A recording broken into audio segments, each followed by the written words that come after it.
We are about to get started, so I'm going to call to the podium Councilmember-elect Trayon White Sr.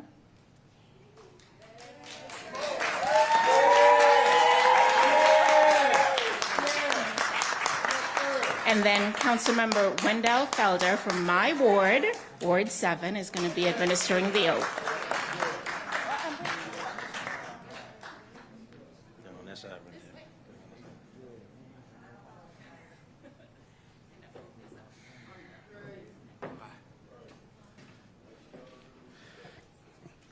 Mr. White, repeat after me. Raise your right hand. I say your name. Trayon White Sr.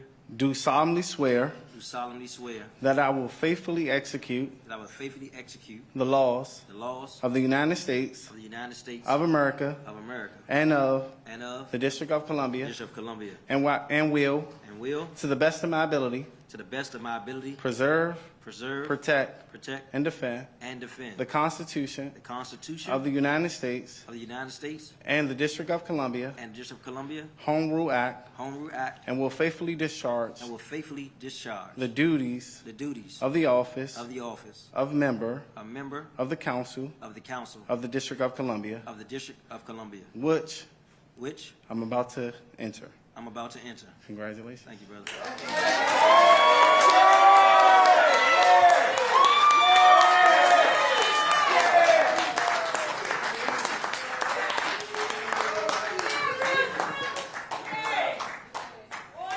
Thank you. Thank you. I appreciate it. Everyone can take a seat. I know you want to record. If you can record, you can go to the side. I appreciate it. I'm humbled today. I want to thank God for his mercy and grace that he bestowed upon me to even be here today in the land of living right here in the great Ward 8. This is the first time in a long time that I came to speak and didn't prepare any remarks. But who knows that you're always prepared even when you think you're not. I want to thank my family. My mom is here, my brother, my nephew, my cousins, family and friends, but also my team. You guys have been remarkable. You can clap for that. You can clap for that. It's all right. And I appreciate the men in my life that have always encouraged me and keep me up. But I'm going to tell you, man, ain't nothing stronger than a black woman. Throughout this journey, you can clap to that, man. Throughout this journey for me, it's been a lot of trials and tribulations, not just with running for re-election twice within a year's time, but just life in general. It's been a tough season, to say the least. And God didn't give his assignments to weak people. You need courage, you need boldness, and you need resilience to be all God created you to be. And that's what I'm hoping my life embodies. When this story is written 10, 20 years from now, that they know Trayon White got back up and kept fighting. Not just for himself, for those boys and girls in the community that look up to me, that I look like, that I resemble. Right? I see the young lady from Johnson here today. I know Khalik is here. Some of the other young men, Raquan, Roy, nephew, I see you. But the reality is that I represent those who have been cast out. See, when I saw the story last night about the federal police districts being dispatched throughout D.C., all I thought about was the children that may be out, that may or may not have a cell phone to call their parents, that they don't know what's going to happen with them. And I know about 20, 30 years ago, that was me.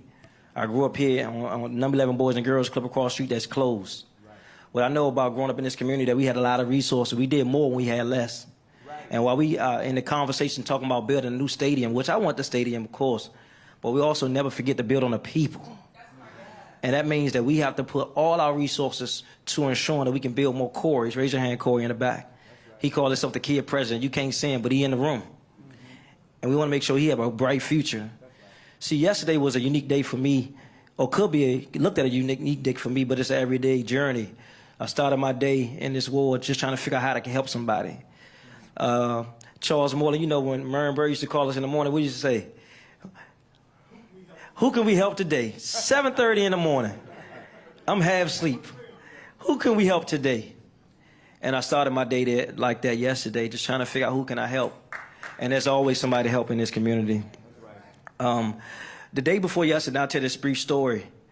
I joined Mr. Tharp, who a teacher at Baloo, but he goes around the community doing these videos. He's like, you want to come around and stand oaks with me? Absolutely. I came dressed nice. I didn't know they was working out. So I went back to my car, got my workout gear, and I was there for a minute with Mohead, and we got to working out. And the video got posted. And you know how social media is. You're going to have the naysayers, those who ain't doing nothing, have something to say. But there also are people that are rooting for us to do this work in the community. We had CC Prep there, Career College Preparatory Academy there. We had DC Infrastructure Academy there. These are programs that we built in this community to ensure that people not just have jobs, but access to careers and equal employment.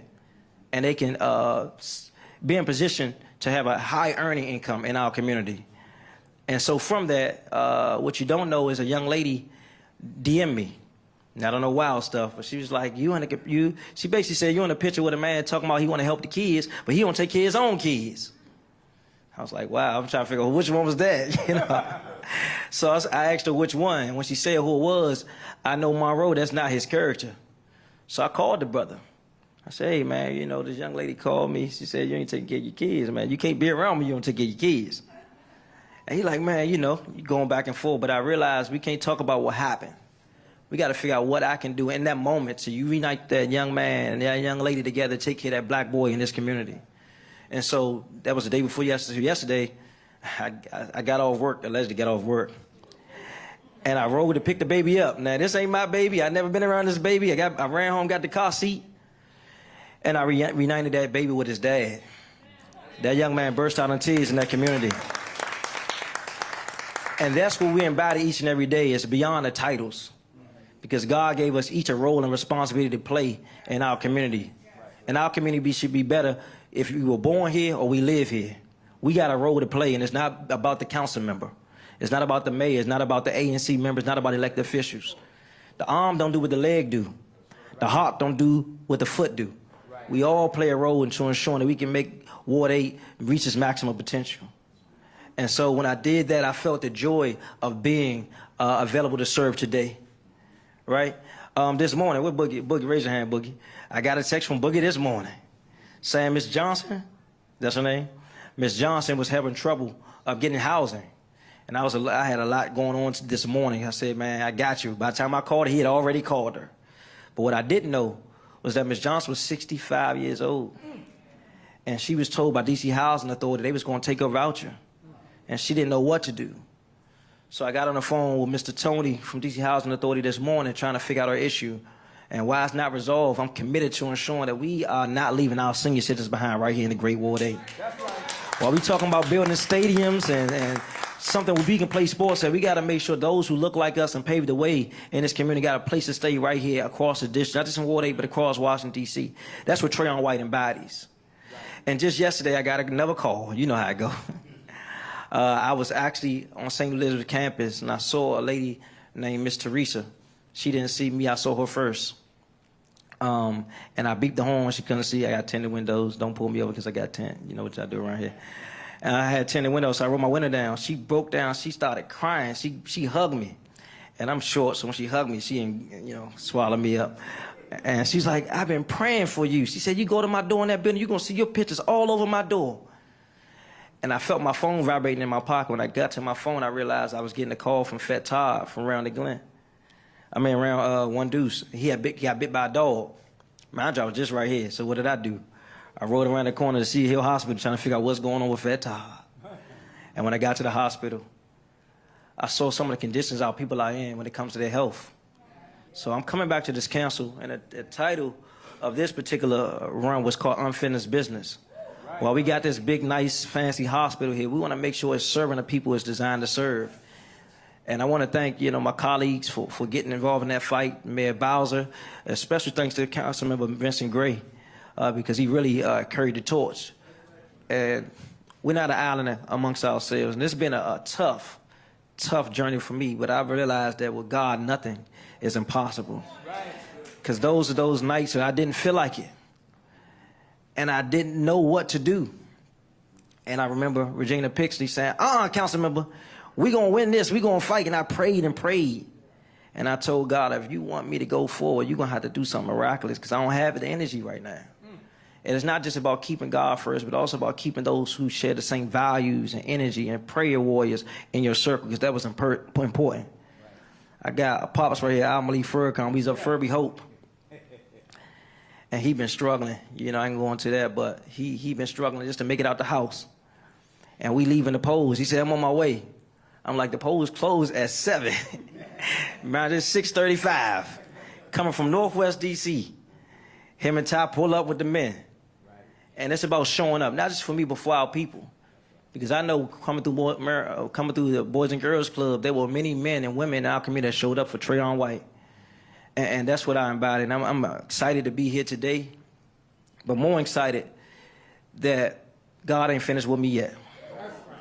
And this may be a re-election, but I know I got a long way to go, because I know, people, the FBI is after me, but I believe that, not just arrest me, but I believe they want to kill me.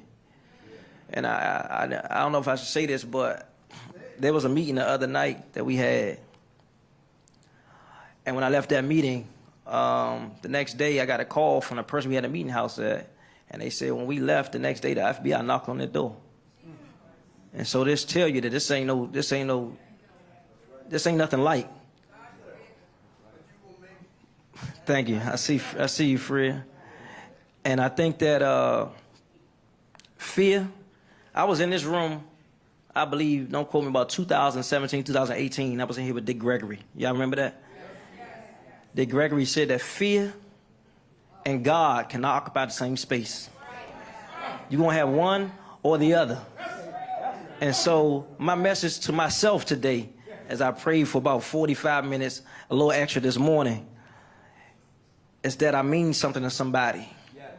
That regardless of what happens in my life, now look at the young man, Khalik Barnes, who is in our community, who was a powerful man of God, a powerful preacher, trying to go to Morehouse. I met with him on the phone yesterday, me, Reverend Isaac, Will, and Nate Bennett Fleming. Those are Morehouse men, trying to figure out how we're going to get $12,000 to send this young man to college. See, I know for a fact we spent over $10 million for violence prevention. But what are we doing for those who are like Khalik in our community, who are doing the right things? Right. Each and every day, got good grades, right here at Thurgood Moss on MLK Avenue. That's struggling to get into school. He sent me a letter 2 days ago. They dropped him from registration. That broke my heart. I said, Khalik, we got to get on the phone. And together, I know in this community, we're going to figure this out, right? We're going to get this young man to college, right? To ensure that he can make it, man. Because we don't know what the future held for him staying in this community with all the stuff going on. We got to make sure each and every day that when I say unfinished business, my job is to make sure when I come back with fire and passion. And we are unapologetic about saving our black boys and our black girls in our community, because they matter. And I can't do it alone. I can't do it alone, Sheila. I can't do it alone, Wanda. But I know together we can make sure that Ward 8 maximizes its potential. And regardless of what we see in the natural, there's something going on in the supernatural. And I just want to tap into it. But it's going to take a team. And I don't know where all the other members are on the council, but I do know we ain't coming to play. We want to make sure we pass the conversation talking about equality when it comes to a $22 billion budget. And we're talking about equity. We need more because historically we got less. I'm going to say that again. We need more East Anacostia River, Councilmember Wendell Felder, because historically we got less. So when I hear you talking about a community benefit agreement, and we discussing it with Brother Ab Jordan, we know that, man, we got to help you, brother. Because I always say, when they say Ward 7, I say we cousins. And we in this fight together, man. And God ain't finished with us, man. And so while in closing, you can just see what a little bit about what my day happened yesterday and today and the day after. But I know I can't take all them calls alone, because what happens, I'm going to miss some calls. And I need you on my team. I don't care if you was in the race as a candidate or you voted for somebody else. Right. Regardless, right now we on the same ship, baby. Right. And we got to row, we got to paddle, we got to play our role to ensure we can get to our destination. I want to thank those who voted for me. I want to thank those who didn't vote for me. Because the reality is that we don't have a long to go to make sure we get some wins for our young people. Our people are struggling. When I look at the comments on social media, when I went to the hospital and saw the condition, our health conditions that's on the faces and of our people with our health, I know, man, we have to do something drastic to create a healthy, equitable health situation on this side of the river, and I'm committed to that. In closing, God gives his toughest battles to his toughest soldiers. I assure you, war, that you got a champion in me. You got a warrior in me. You got a fighter in me. You got love in me. And Smooth, as long as I got the breath of life in me, we're going to do God's work, man. And ain't none of us perfect. But God makes provisions for the vision. I'm here. I'm available. Raise your hand, Khalid. We rooting for you, young brother. Your faith going to bring you through, man. Don't get scared. Don't get worried, man. We're going to get you there. So I told Khalid, called me this morning, yesterday morning, saying, can you go down to the school with me on Tuesday? I said, I don't know. But we got to get this brother to school, man. And there are hundreds of thousands of cliques in this community we never talk about, we don't acknowledge enough, but we got to encourage what we want to see more of. Is Coach Mike here? Oh, he's in the hospital. So we want to keep Coach Mike. I see Coach Jeff here. Thank you, Coach Jeff, for coming in his absence. What you may or not know, we have a team here in Ward 8. We got plenty of teams, but this team, the entire team, over 30 young men and a young lady, all have honor roll at Johnson Middle School, right around the corner. Honor roll. Honor roll. They lost one game in 7 years. 7 years. Right here from our ward. Honor roll. This type of things we need to be talking about right here in our community, Miss Louise.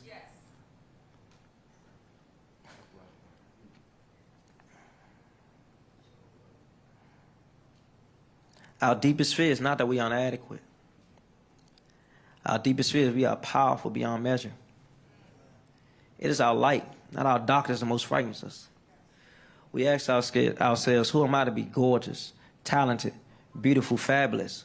Actually, who are you not to be? Your playing small does not serve the world.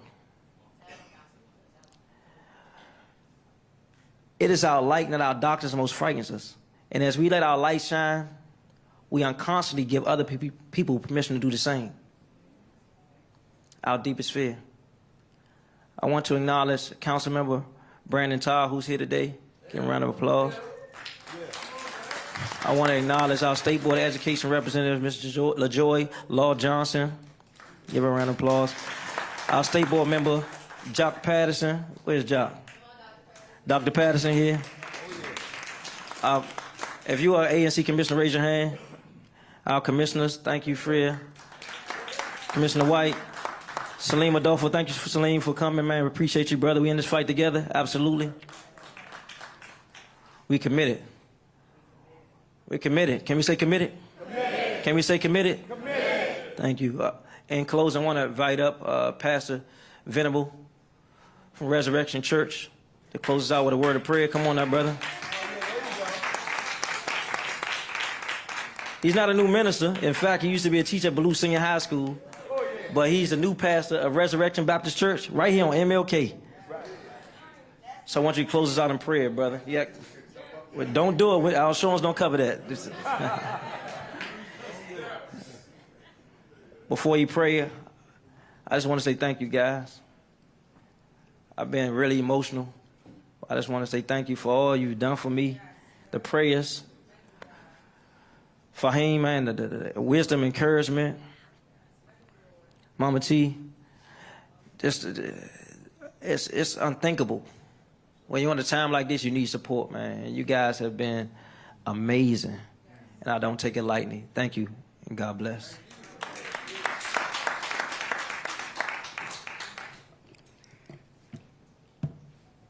Congratulations. I tried to come up here and see if he did prepare a message. You did good, man. Ain't no notes up here. Come on. No notes. I said, he got some notes up there. He ain't got no notes up here. Well, listen, I have notes. Great job. It's good to see how unified our community is and can be. A lot of people put that stigma out that we're not unified, but to see everyone who ran is still here, everyone who voted for him is here, and who didn't vote for him is here. And one thing about Ward 8, we stand up for each other. Yeah, maybe a new pastor. Come on, it's packed. I know. Look, man, I wish I could get my church like this, man. One thing, I know. One thing about Ward 8, we stand up for each other. I might be a new pastor in Ward 8, but I'm Ward 8 proud. Ballou High School, Hart, Highland, and so I'm glad to be here. I'm going to do my assignment and pray. If you can just bow your head with me and let us pray. Eternal God, our Father, our helper of ages, our hope for years to come. We come today not as strangers, but as sons and daughters of you. We come standing on the prayers of mama and daddy and papa, street preachers and street prophets, block leaders and freedom fighters. We standing in Southeast D.C., Ward 8, but looking to the hills from whence cometh our help.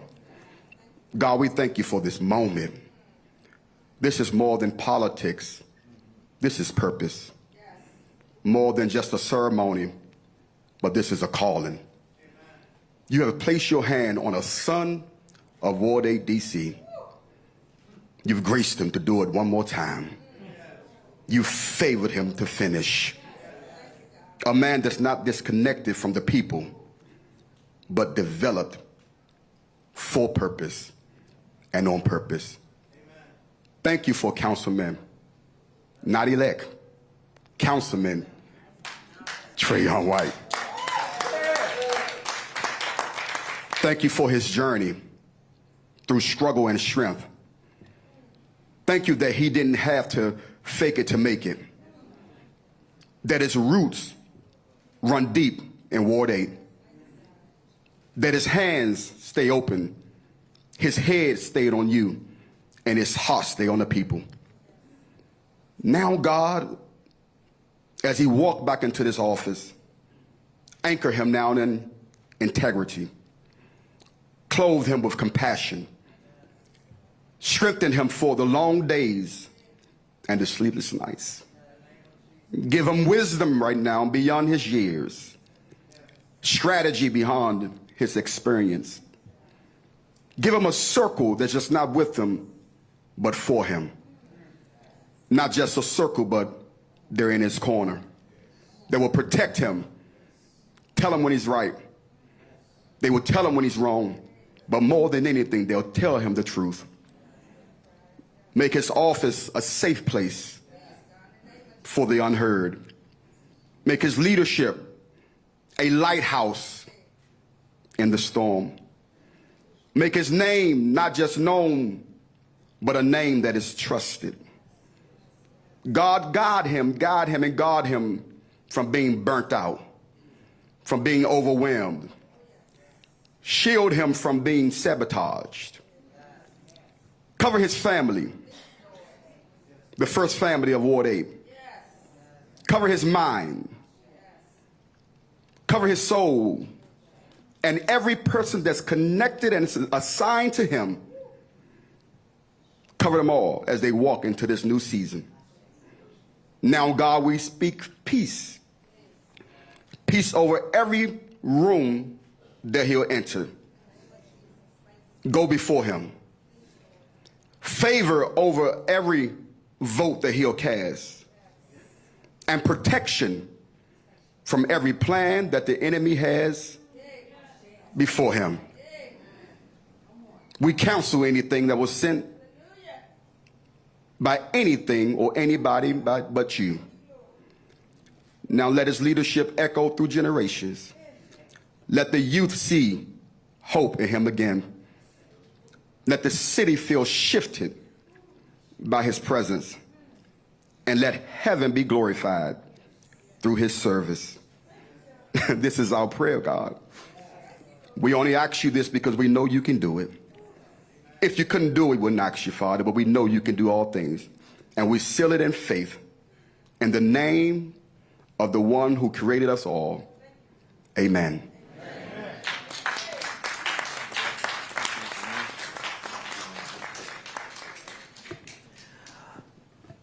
And where's Nyasha?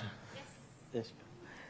Real quick, what I do want to let you all know is that we will have a reception at Georgina's Players Lounge next door. I didn't know it was going to be this many people. So somebody wanted to text Steve. What's up, baby? Let him know get some more food over there. They ready? Okay, Lady T, you said they ready. I do want to do this before we go to the next thing. I want everyone who worked on the campaign, we don't have a picture, so we can come take a picture over here real quick. If you worked on the campaign, then we're going to do a group picture with everyone else, Ward 8 and Ward 8 affiliates. We don't want to discriminate from Ward 7, Ward 5, Ward 4, 3, 2. So we want to do a picture over here.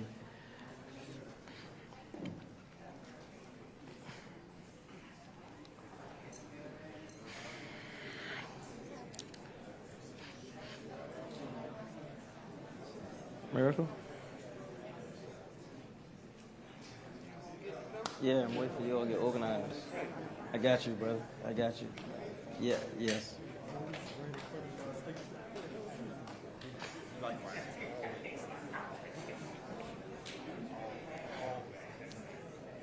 Lamont.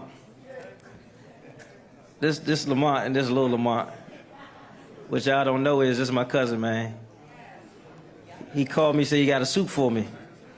And most suits that people bring me don't fit. What y'all think? Is all right? Bought me a suit today, man. I appreciate you, cuz. Bringing me this suit, man. Appreciate it, man.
Where Trayon at?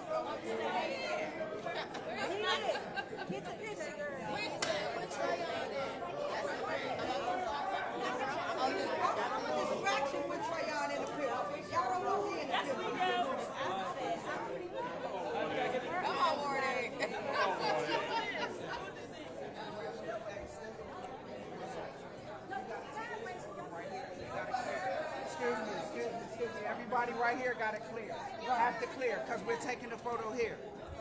Excuse me. Thank you so much.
What is going on down there? I'm gonna tell you. Yes. So we can give you money. Can y'all interview Mr. Khalid? Do y'all mind? So he's the student he was talking about that's trying to get to school. Yes. Can you all make sure you all interview him? I'll do the same. Do you all mind? I know y'all are here for Mr. Trayon, but as he said, can you all make sure y'all get Mr. Khalid Barnes? Thank you. Are we getting it together? We can do it. You want to do it? We'll do it together. We'll do it Right, we're going to do the same thing. together. For the school board, right? You're the president now. So you got the beginning of We want a school board one when you're done with it. Which side am I on? We're going to put you in the middle. I'm in the middle? We'll put the council member in the middle. Okay. I was going to say, We need you in the middle right here. We have 30 seconds of your time. Get this picture. hey. Riri. One more right here. 3, 2. did you sign it?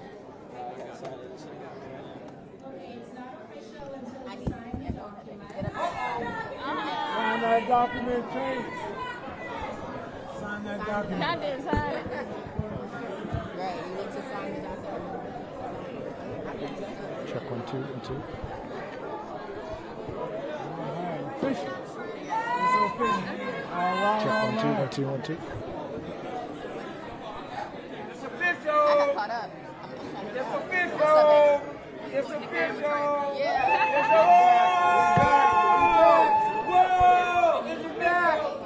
Put that on 4, 5, and 9. It's official. Yeah, he's back. Put that on 4, 5, and 9. It's official. He's back. Yeah.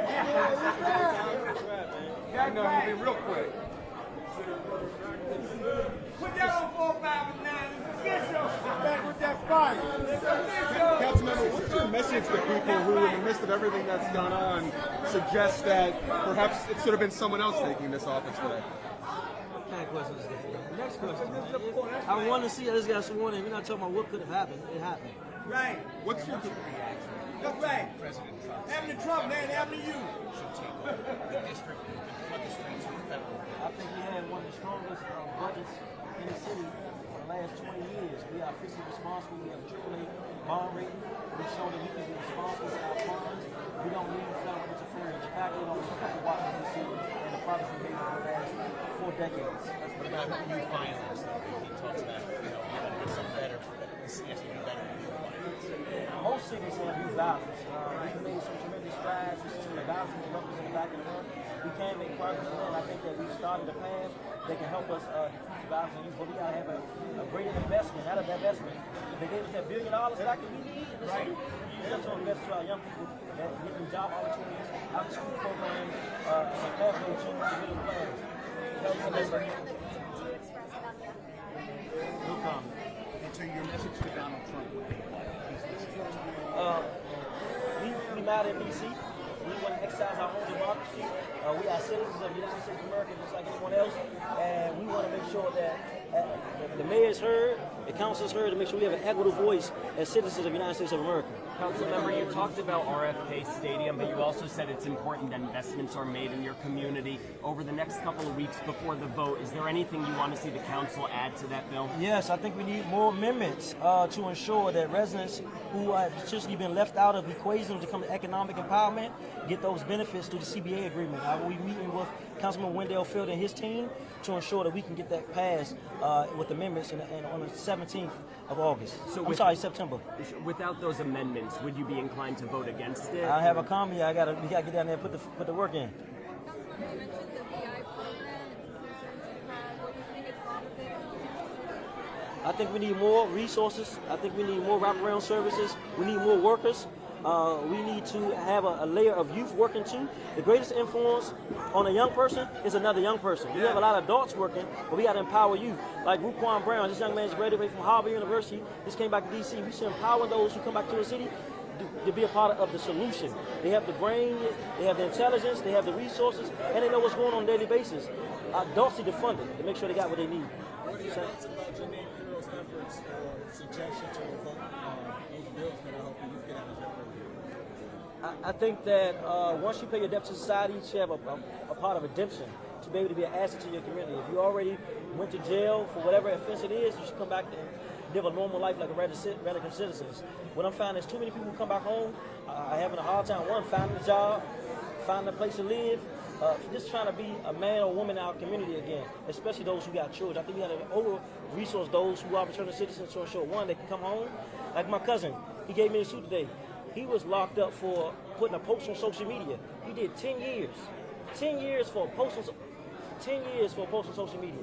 That's crazy. You said the FBI is trying to kill you. Why do you believe that? Huh? Your goals legislating coming back. Well, one of the things we want to address equity when it comes to business ownership and home ownership, to ensure we can create more housing for seniors in the world. We have a growing number of seniors in Washington, D.C., and we have not done enough to undergird, to empower, and incentivize buildings to make sure they can live in those buildings. You're going to see a lot of legislation around me involving housing in D.C. If they don't live here, how can they afford to do anything else here? Everything don't matter if they can't afford to live here. We're finding that more people are getting displaced. We had over 2,300 residents on the list for eviction a few months ago, and we're talking about the stadium. We got to make sure the residents are still here, or we talk about development as well. The two have to coexist. Thank you.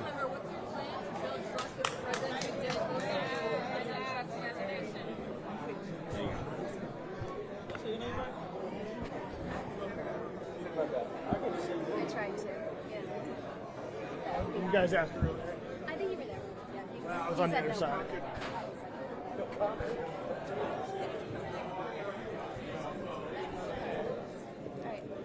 Our first set was much better.